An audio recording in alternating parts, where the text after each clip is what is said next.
This is a story about Venezuela, but it starts with Israel. See, Israel had stolen the Sinai Peninsula from Egypt and the Golan Heights from Syria. So in 1973, those two countries attacked Israel to try to get that land back. The United States responded by sending Israel more than $2 billion in military aid to fight Egypt and Syria. So some Arab countries were like, okay, you want to support Israel? Then we'll stop sending you oil. 10 petroleum exporting countries placed an oil embargo on the U.S. and other countries supporting Israel. And the price of oil went up. So what does this have to do with Venezuela? Well, it became one of the few countries the U.S. and others could buy oil from at almost 4 times the price than the year before. This meant that suddenly tons of money were coming into the country. But in Venezuela, it was private companies that extracted and sold the oil, and most of them were foreign. So the profit from all that oil wasn't staying in the country. Most of it was going back to the U.S. or Europe, where those companies were from. At the time, Carlos Andrés Pérez was the president. People called him Cap, and he decided to nationalize oil. In other words, the government took the oil industry back from private companies. Now it was the state in charge of oil operations and managing the profit. With that oil money, Venezuela built roads, universities, hospitals, public housing. It was the oil bonanza of the 70s. This is the time when some middle-class Venezuelans would fly to Miami for the weekend just to go shopping. It's when the phrase, "Está barato, dame dos," became popular, meaning, it's cheap, give me 2. Because the Bolívar, Venezuela's currency, was so strong that they could afford to splurge. But in the midst of all that progress, there was one Venezuelan giving the country a warning. He said oil will bring us ruin. It was Juan Pablo Pérez Alfonso. He had been Venezuela's oil minister, but he called oil the devil's excrement because Venezuela was becoming very dependent on it. The overwhelming majority of what Venezuela exported was oil. The economy revolved around it, so the highs were high, but when the price of oil inevitably fell, it was going to be painful. Venezuela became Latin America's richest country because of its oil, but the overdependence on it would also be one of the reasons for its downfall. There were also 2 other concerning things happening in Venezuela at the time: corruption and debt. A lot of money was being funneled into the pockets of a few through oversized contracts and straight-up stealing. The government was also borrowing billions of dollars. Since oil money was pouring in, they expected they would be able to easily pay it back. And then the price of oil crashed. Venezuela was no longer bringing in enough money to keep up with its spending. The government responded by devaluing the Bolívar. Now the wages that working Venezuelans were making were worth less. Prices were doubling from one year to the next, leaving some families struggling to afford food. Less than 10 years after the oil boom began, the party was over in Venezuela. In 1998, Cap ran for president again. Venezuelans elected him, hoping that he could take them back to the golden years of the 70s. But this time, when he took office, Venezuela was out of money and in a lot of debt with U.S. and European banks and creditors. And to stay afloat, they would need to borrow more. That's where the International Monetary Fund comes in. The IMF is a global organization, but mostly controlled by the United States. They offer to help nations with financial troubles, but under certain conditions. They could lend Venezuela more money, but Cap would need to reverse what he did in the 70s and go back to private companies being in charge of the oil industry. The government would also have to devalue the Bolívar even more, which would make life less affordable for people. And on top of that, they would need to cut the subsidies that were giving Venezuelans some relief amid the crisis. In his first term, Cap said the IMF was a way for industrialized countries to force developing nations to submit to abusive policies. Policies that took money from a country's basic needs to send it to Western banks. But in his second term, he agreed. One of the things Cap's government did was raise gas prices. Venezuela was spending hundreds of millions of dollars every year keeping gas prices low for people. When they eliminated that subsidy, bus owners passed the cost on to their customers. And one morning in February 1989, Venezuelans from impoverished towns that were traveling into the city found out their bus fares had doubled overnight. They reacted by overturning buses and burning them. The outrage spread, and soon there was rioting in multiple towns. The government responded by ordering the military to shoot. The official death toll was close to 300, but outside groups estimated that as many as 3,000 people were killed. That day became known as El Karakaso, and it showed Venezuelans' outrage that the poor were being forced to carry the burden of fixing the economy. As this sentiment was spreading in Venezuela, the country would first meet Comandante Hugo Chavez. I want to make a quick pause to tell you why I wanted to make this video. I noticed the stories I've been told about Venezuela were incomplete. They lack context or were just false. And I think part of the reason for this is that the media we consume is skewed. Especially now with algorithms, we often get just one side of the story. Let me give you an example. When the U.S. captured Nicolás Maduro, outlets on the right portrayed the event as a major victory against a ruthless leader and dictator, while outlets on the left framed the action as an attack or illegal assault driven by a desire to run Venezuela and tap oil reserves. I'm able to compare that coverage thanks to Ground News, because they don't push or suppress stories to influence your perception of the events. Instead, their app and website gather headlines from around the world in one place so you can see how different outlets are covering the same story. They'll tell you if each source is independently owned, corporate controlled, or government funded, if they politically lean left, right, or center, and their history of failing fact checks. I intentionally look to get out of my echo chamber to challenge what I think I know, but it can be overwhelming to sort through so much information. That's why what Ground News offers is so valuable, because they make this information accessible and digestible in one place. Ground News is also fully independent and supported by readers like us. That's why I partner with them to get you 40% off the same Vantage plan I've been using. So go to groundnews.com/Bianca by clicking the link in my description or scan my QR code to get a great deal on the Vantage plan. These videos are possible thanks to the support of our sponsors. So subscribing supports this channel and the team at Ground News working to keep the media transparent. Now back to the video. As a lieutenant colonel in Venezuela's military, Chavez led an attack to remove camp, but they failed. Chavez was captured and allowed to go on TV to tell the others to stand down. Compañeros, lamentablemente, por ahora, los objetivos que nos planteamos no fueron logrados en la ciudad capital. Nosotros acá en Caracas no logramos controlar el poder. Por ahora, he said. They didn't reach their objective of taking over power for now. After this, Chavez became a celebrity. Not only had he tried to remove a government that had become very unpopular, but he also took responsibility for what happened and hinted that he would be back. He went to prison for the attempted coup, but was freed after a couple of years. And in 1998, he ran for president. This was a time of large inequality, when 5% of landowners controlled 75% of agricultural land. See, Venezuela used to be an agricultural country, but with the oil boom, farming declined. The country started importing its food. Large plots of fertile land sat unused, and workers moved to the city. They settled in urban slums. And there, it was easy to see that the country's oil riches were not reaching everyone. While Venezuela's elite and upper middle class were living lavishly in the 70s, there were marginalized towns living in misery. Chavez promised to redistribute the country's land and oil wealth. He said in an oil-rich country, people should not be going hungry. He gained the support of impoverished neighborhoods around the country and became the president of Venezuela. Within his first few years in power, Chavez would pass almost 50 laws. 2 of them in particular would upset the country's elite and the United States. See, at this point, the Venezuelan government had opened up the oil industry to foreign investors. Private companies used to pay the government a fixed fee of more than 16% for extracting and selling Venezuela's oil. But after the so-called oil opening, some companies like ExxonMobil were able to negotiate that down to as low as 1%. The result was that they made hundreds of millions of dollars in profit from Venezuela's oil.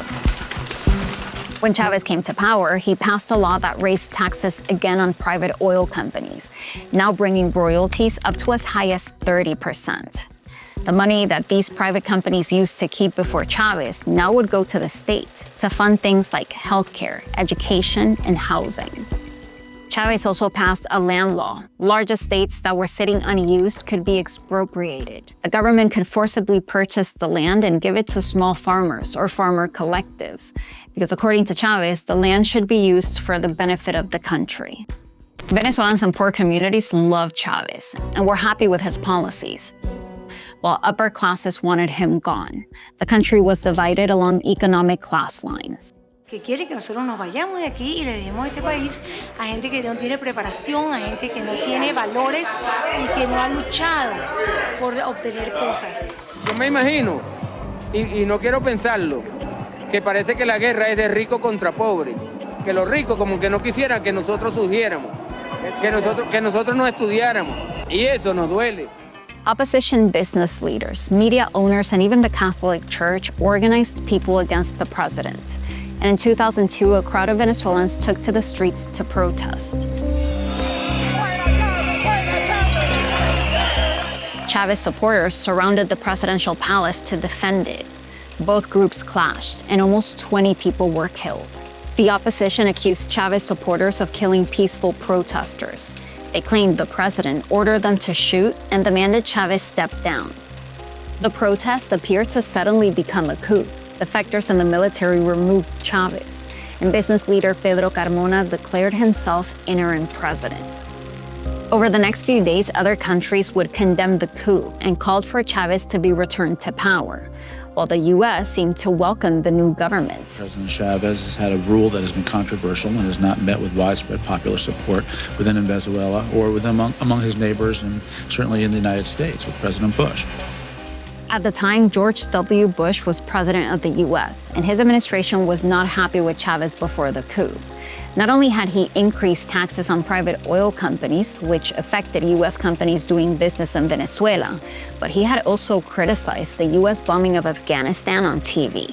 Estos niños estaban comiendo con su padre y les cayó una bomba de las que están lanzando sobre Afganistán. Esto no puede ser.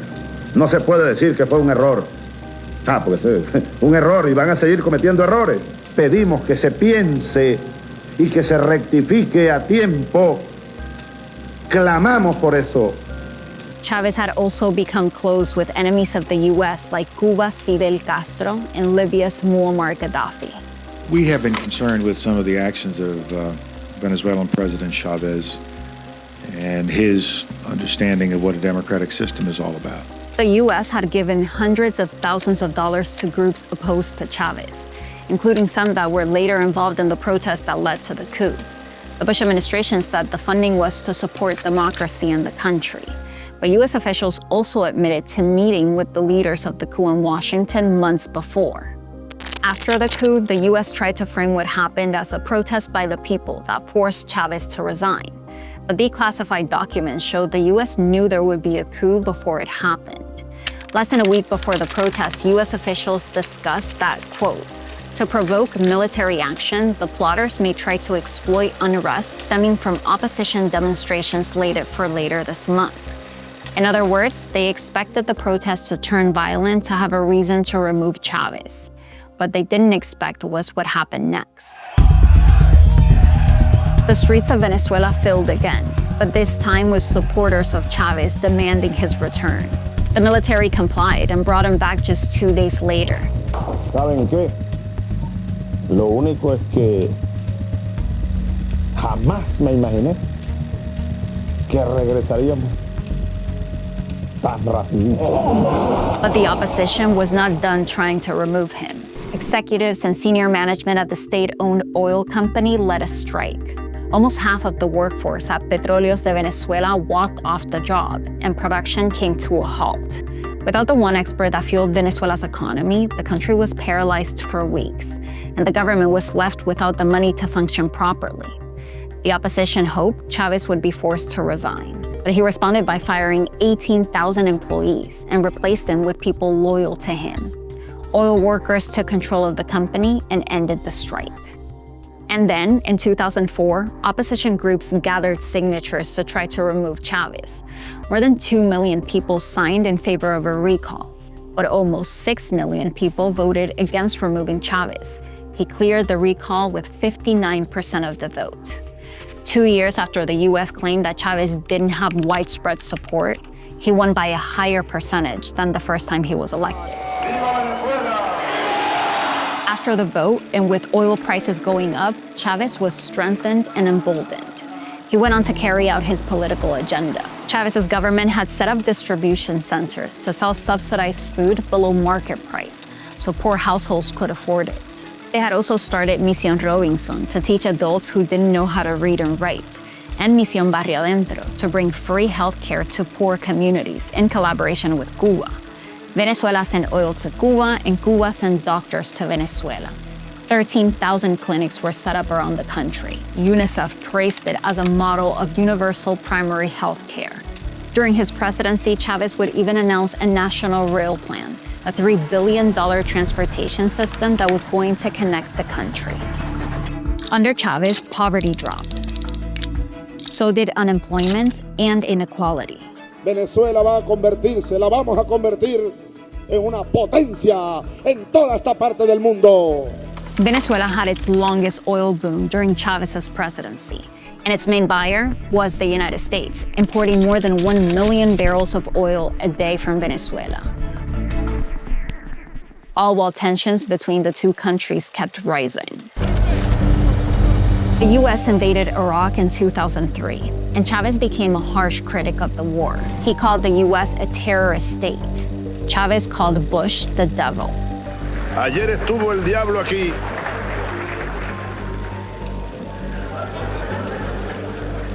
En este mismo lugar huele a azufre todavía. And a donkey. You are a donkey, Mr. Bush. Meanwhile, he kept developing relationships with U.S. adversaries like China, Russia, and Iran.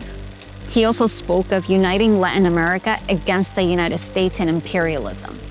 And in 2008, Chavez kicked the U.S. ambassador out of the country. ¡Váyanse al carajo, yanquis de mierda! ¡Que aquí hay un pueblo digno! The following year, Barack Obama became president. The two met, shook hands, and Chavez gave Obama a copy of Open Veins of Latin America, a book about the decades of exploitation of the region at the hands of the U.S. and Europe. Some wondered if the relationship between the two countries would improve, and compared to the Bush years, things did cool off. But then Chavez intensified his condemnation of one of the U.S.'s closest allies, Israel. Between 2008 and 2009, Israel killed 1,400 Palestinians in Gaza, including hundreds of children. Chavez accused the country of committing genocide and broke diplomatic relations with Israel. Then, Israeli soldiers killed 10 activists that were taking aid to Gaza in a flotilla. Chavez called it terrorism. El gobierno de Obama condena el terrorismo, siempre y cuando no sea cometido por ellos mismos. Por ellos, Estados Unidos o sus aliados, Israel. Aprovecho para condenar de nuevo, desde el fondo de mi alma y de mis vísceras, al Estado de Israel. Maldito seas, Estado de Israel. Maldito seas, terroristas y asesinos. Meanwhile, when Obama was asked about Venezuela, he would question the state of democracy in the country. At this point, Chavez had pushed for a constitutional amendment that allowed him to be elected indefinitely. People voted for it and approved it. Chavez also denounced critics as traitors, and some of the people who signed to recall him in 2004 were fired from state jobs. Guarimba que se forme, guarimba, señor vicepresidente, que debe ser disuelta de inmediato. Pero de inmediato. Chavez was also accused of surrounding himself with a new elite class, one that was using their access to the government to get rich. And one of the most common ways this happened was through the currency exchange system of the Chavez government. See, on the street, $1 US would cost you more than 100 bolívares, but the government offered a special rate of little more than 6 bolívares per dollar. This rate was supposed to be reserved for people who were going to import goods. The thinking was that they would in turn keep prices low for Venezuelans. But what ended up happening was that people would buy dollars for 6 bolívares from the government and sell them for 100 in the black market. and turn a profit without having to import anything. Billions of dollars were stolen like this. Chavez officials were also accused of taking bribes in exchange for government contracts, like in the case of Brazilian company Odebrecht. The company pleaded guilty in the U.S. to paying millions of dollars to Venezuelan officials, and then in turn, they ended up scoring $40 billion worth of contracts. Most of the projects were not completed. And this was a story repeated around the country. Projects started and never finished. Factories that never produced anything, and hospitals that were never built. Remember the National Rail Plan? Well, out of the more than 8,000 miles of railway promised, only about 1% was built. Billions of dollars went towards plans that were not completed, and that money was either borrowed or from selling oil. Remember this graph? How Venezuela's exports were almost entirely oil under cap? Well, by the end of the Chavez years, that number was practically the same. When Chavez was elected, there was also a rainy day fund. By law, the government was required to save a portion of oil revenues for when prices dropped. But the president and his legislature eliminated that law. By 2013, the fund had just $3 million, while the country was more than $100 billion in debt. Remember the cap years? High debt, corruption, and almost complete dependence on oil? All of these were present during the Chavez years too. And just like with cap, there was prosperity while there was a boom. But as always, there would be a bust. Over the next few years, oil prices would tank.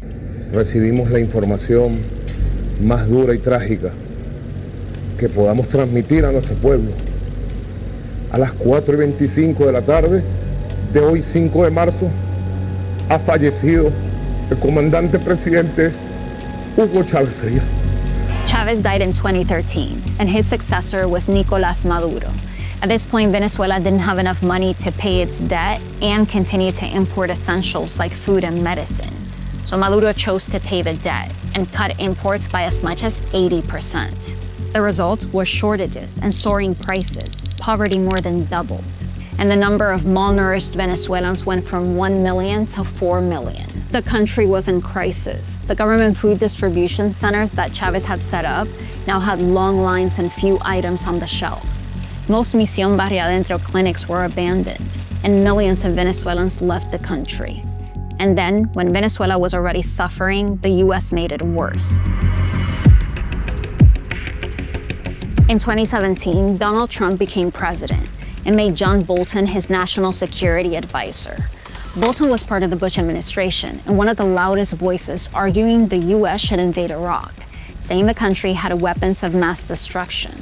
Today we know this was false, but the U.S. still invaded and killed about 1 million Iraqis. Now Bolton was advocating for an aggressive approach towards Venezuela. The Trump administration cranked up the pressure with sanctions. They prohibited U.S. companies from buying Venezuelan oil unless they had a special license. They also restricted Venezuela's ability to sell oil to other countries. And for a country that depends on oil sales, this was devastating. Production of oil in Venezuela was already struggling. After the sanctions, it fell off a cliff, and shortages of food and medicine deepened. As the situation got worse, Maduro's government became more repressive. Opposition candidates were banned from participating in elections, and leaders of workers' movements were jailed and tortured for speaking against the government. The very groups that once put Chavez in power were now being persecuted. And then in 2019, something stunning happened. The president of Venezuela's National Assembly declared himself interim president of the nation. Juan Guaidó was a member of the opposition, and since he considered Maduro's re-election in 2018 to be illegitimate, he declared the presidency vacant. Minutes after taking the oath, the U.S. recognized Guaidó as Venezuela's interim president and urged other countries to do the same. Joining us in the gallery is the true and legitimate president of Venezuela, Juan Guaidó. Mr. President, please take this message back to your family. Guaidó never stepped foot in the presidential palace, but 1 year later, Trump was still calling him the leader of Venezuela. And in 2026, Trump finished what he had started. He succeeded in removing Maduro by invading the country and kidnapping him. Maduro's vice president became the president. But Trump says it is the U.S. calling the shots in Venezuela. Don't ask me who's in charge because I'll give you an answer and it'll be very controversial. What does that mean? It means we're in charge. Now it is the United States selling Venezuela's oil and managing the revenue. As always, there's so much more to the story. For example, you might have noticed that I didn't get into the topic of socialism, or that we didn't talk about Maria Corina Machado, who has become the face of the opposition in Venezuela. But I did talk about those two things and much more with the Venezuelan journalist that I collaborated with for this story. He's one of the authors of Venezuela in Crisis, Socialist Perspectives. I'm going to leave a link to that conversation so that you can check it out. In the meantime, thank you for being here, and I'll see you soon.